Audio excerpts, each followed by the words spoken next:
11 каналында күндеминдеги жаңылыктар. Дүйнөлүк көчмөндөр оюнуна жана Бишкекте өтө турган КМШ саммитине карата Кыргызстан чек араларында коопсуздугун күчөттү. Ал арада Ташкентте кыргыз жана өзбек өкмөт башчылары Сооронбай Жээнбеков менен Шавкат Мирзиёев жолугушуп чек ара маселесин талкуулашты. Үңкүртөөгө кармалган 4 кыргызстандык дагы деле бошотула элек. Кытайда чоң 20-лыктын саммити жыйынтыкталды. Борбор Азия лидерлери арасынан ага жалгыз казак президенти Нурсултан Назарбаев катышты. Ушул жана башка жаңылыктар эми кенен мазмунда.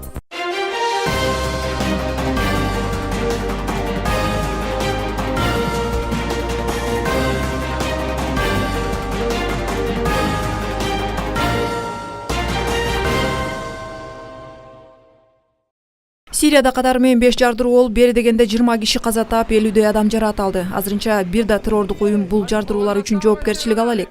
Жардыруулар бир убакта болгону айтылууда. Алды менен Тартуш шаарында көпүрө алдында кош жардыруу орун алып, анда миналанган машина жарылганы кабарланды. Андан кийин ушул эле шаарда жанкечти өзүн жардырган.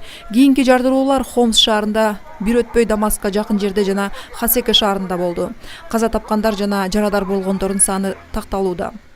Экинчи дүйнөлүк көчмөндөр оюндары жана Бишкекте 16 сентябрда баштала турган КМШ мамлекет башчыларынын саммитине байланыштуу Кыргызстандын бардык чек ара өткөрүү пункттарында коопсуздук чаралары күчөтүлдү.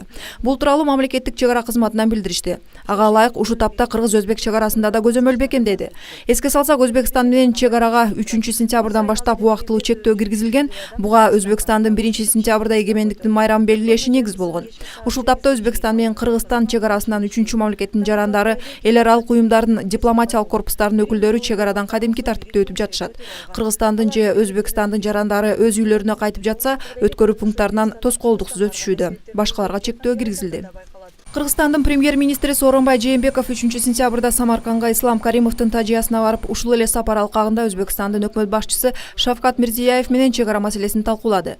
Өкмөттүн басма сөз кызматынан билдиргендей, эки тараптуу жолугушууга тышкы иштер министри Эрлан Абдылдаев, Ташкенттеги кыргыз элчиси Данияр Сыдыков жана Жогорку кеңештин айрым депутаттары катышты. Эске салсак, 22 августта Аксыдагы Үңкүртөодө жайгашкан телемунара Өзбекстандын күч кызматкерлери төгүчак менен кирип келип, ал жерде иштеген кыргызстандык 4 жаранды кармап кетишкен. Ошондон бери ал кыргызстандыктар Наманган облусунун райондук ички иштер бөлүмүнө кармалууда. Өткөн аптада расмий Ташкент Үңкүртөодогу аскерлеринин санын көбөйткөн эле. Ислам Каримовдун өлүмүнө байланыштуу 6 сентябрга чейин аза күтүү жарыяланып, бул себептүү кыргыз жарандарын бошотуу боюнча сүйлөшүүлөр убактылуу токтоп турат.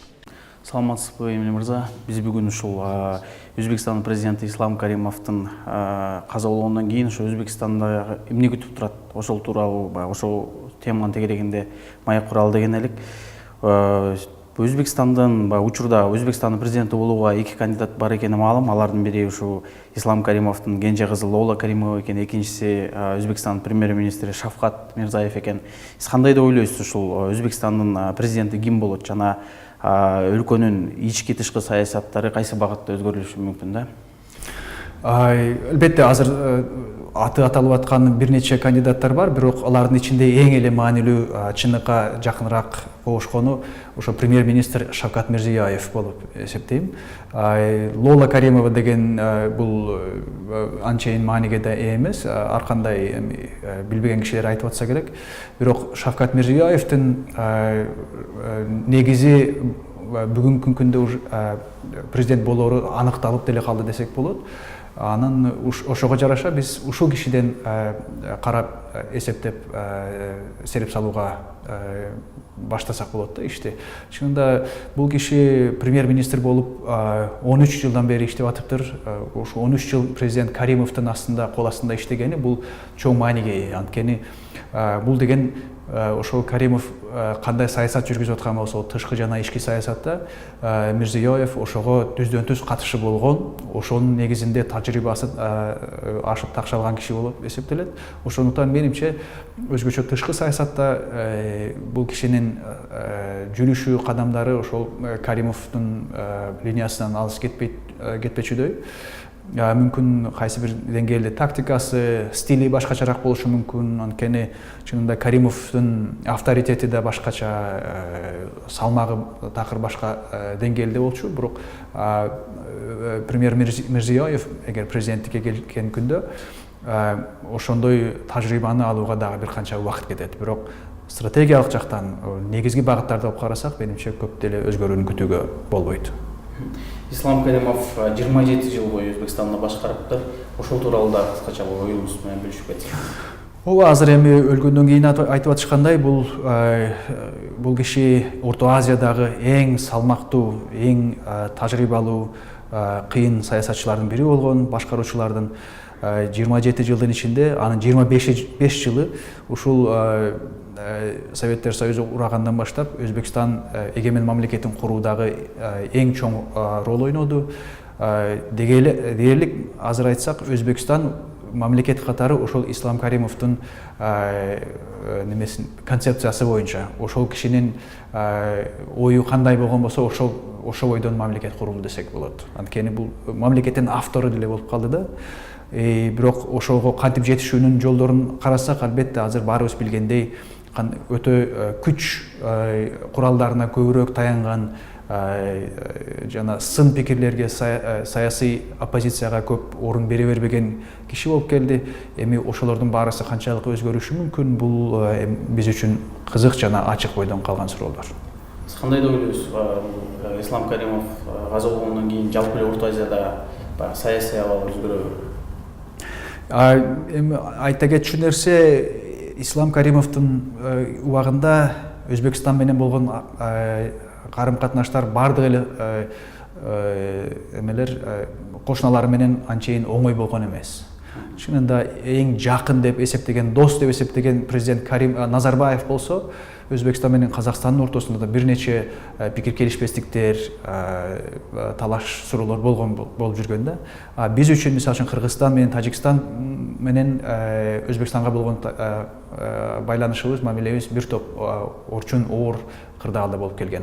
Ошондуктан президент Каримовдун өлүшү менен, бул дүйнөдөн кайтышы менен ар бир мамлекетте, төгөрөгүндөгү региондогу кошуналарда жакшылыкка, позитивдүү бир динамикага жылыш болот деген үмүт бар.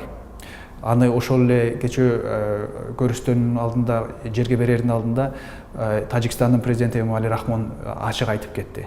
Бул күнгө чейин катачылыктар кетти, кыйынчылыктар болду. Мындан кийин жакшы мамилелерибизди жакшыртууга милдеттүүбүз деп. Ошол менимче бардык эле мамлекеттер ошондой саясатты карманууда. Бирок албетте мунун баарысы ошол жаңы бийликке келчү Өзбекстандагы саясатчылардын көз карашында да, алардын саясий абалына да ошолорго байланыштуу болот. Ал эми бул Кыргызстан Өзбекстанга жаңы президенттин келиши менен мамиле өзгөрөбү деп ойлойсузбу? Бизде Тажикстандан айырмасыбыз жок, биз деле ошондой мамилени кармалабыз. Эгер мүмкүнчүлүк, кандай гана мүмкүнчүлүк болбосун, бул мамлекет менен биз Кыргызстан мамилени оңдоого, жакшы нукка бурууга өтө ынтызарбыз. Бирок ошол эле кезде мындай жакшы нукка буруу биз үчүн бир жоготууга, биздин кызыкчылыкка терс келчү кадамдарга баруу менен коштолушу мүмкүн эмес. Бул ачык нерсе Кыргызстан үчүн. Сизге чоң рахмат ошо бүгүнкү бизге кызыктуу маек куруп бергениңизге. Болуптур, жакшы. 11 каналында жаңылыктарды улантабыз бир нече мүнөттөрдөн кийин. Британияда Brexit боюнча министр Дэвид Дэвис билдирүү жасады. Анын алдын Жапония Brexit чындап ишке аша турган болсо, Британиядагы каржылык уюмдардын толук чыгарып кетерин жар салды. Кытайда чоң 20-лыктын саммит алкагында ири эки держава президенттери Путин менен Обама жолукту. Тараптар 1,5 саатка жакын Сирия менен Украинаны талкуулашты. Рио-де-Жанейрода өтө турган 15-чи паралимпиадалык оюндарга 3 кыргызстандык катышууда. Мекендештер кайсы күнү мелдешке чыгышат, бир аздан соң ачыкталат. Ирак массалык маалымат каражаттары Тажикстандын Бозгундагы полковниги Гулмурод Халимов Ислам мамлекети уюмуна жетекчиликке келгенин жазышты. Маалыматтарга караганда, тажик мурунку полковниги буга чейин АКШ аба күчтөр тарабынан жок кылынган Ирактагы согушчандардын лидери делген Абу Умара Шишани ордун басып, согушчандарга баш көз кыла баштады. Буга чейин АКШ Халимов тууралуу маалымат үчүн $3 миллион сайган. Тажикстандын ички иштер министрлигинде иш алып барган Халимов аскер снайпер болуп иштеген, ал аскердик билимин АКШда алганы айтылат.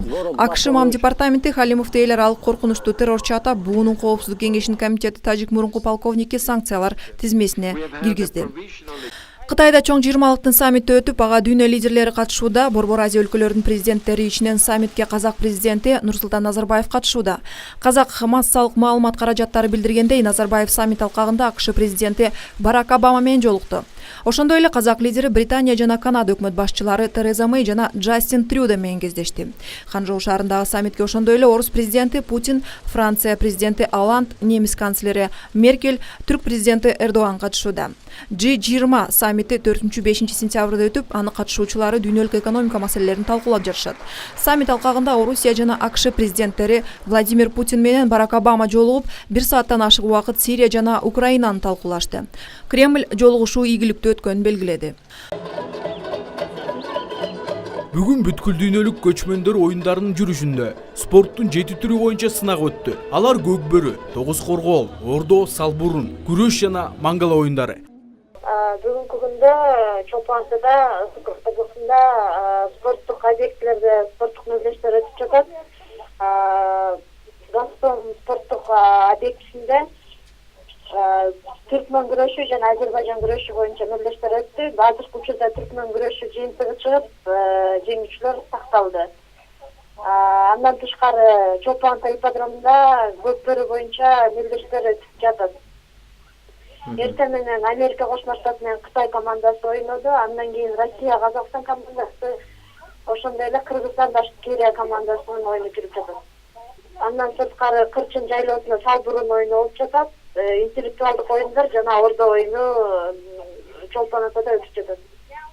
Жеңүүчүлөрдүн жыйынтыгы түркмөн күрөшү менен көкбөрүнкү азыркы күндө жыйынтыкталды. Калгандары бүгүн кечинде, андан сырткары финалдык бөлүктөр интеллектуалдык оюндар менен ордонуку 8-ине чейин уланат.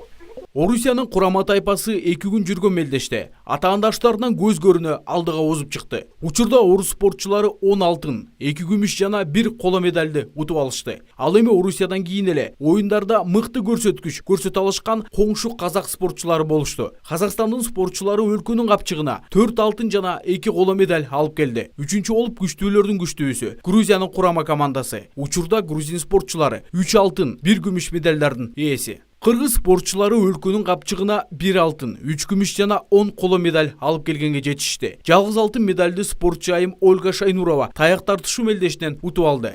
Көкбөрү оюндарынын мыктылары болуп учурда Казакстан жана Кыргызстан курама жааттары финалга ишеничтүү келе жатышат. Буга чейин Казакстан курама командасы Кытайдын жана Орусиянын Красноярск шаарынан келген улакчыларды жеңип чыгышкан. Ошондой эле Кыргызстандын улакчылары дагы Турция жана Башкортостандын оюнчуларын утуп чыгышты. Финалдык оюн эртең Чолпон-Ата шаарынын ипподромунда өткөрүлөт.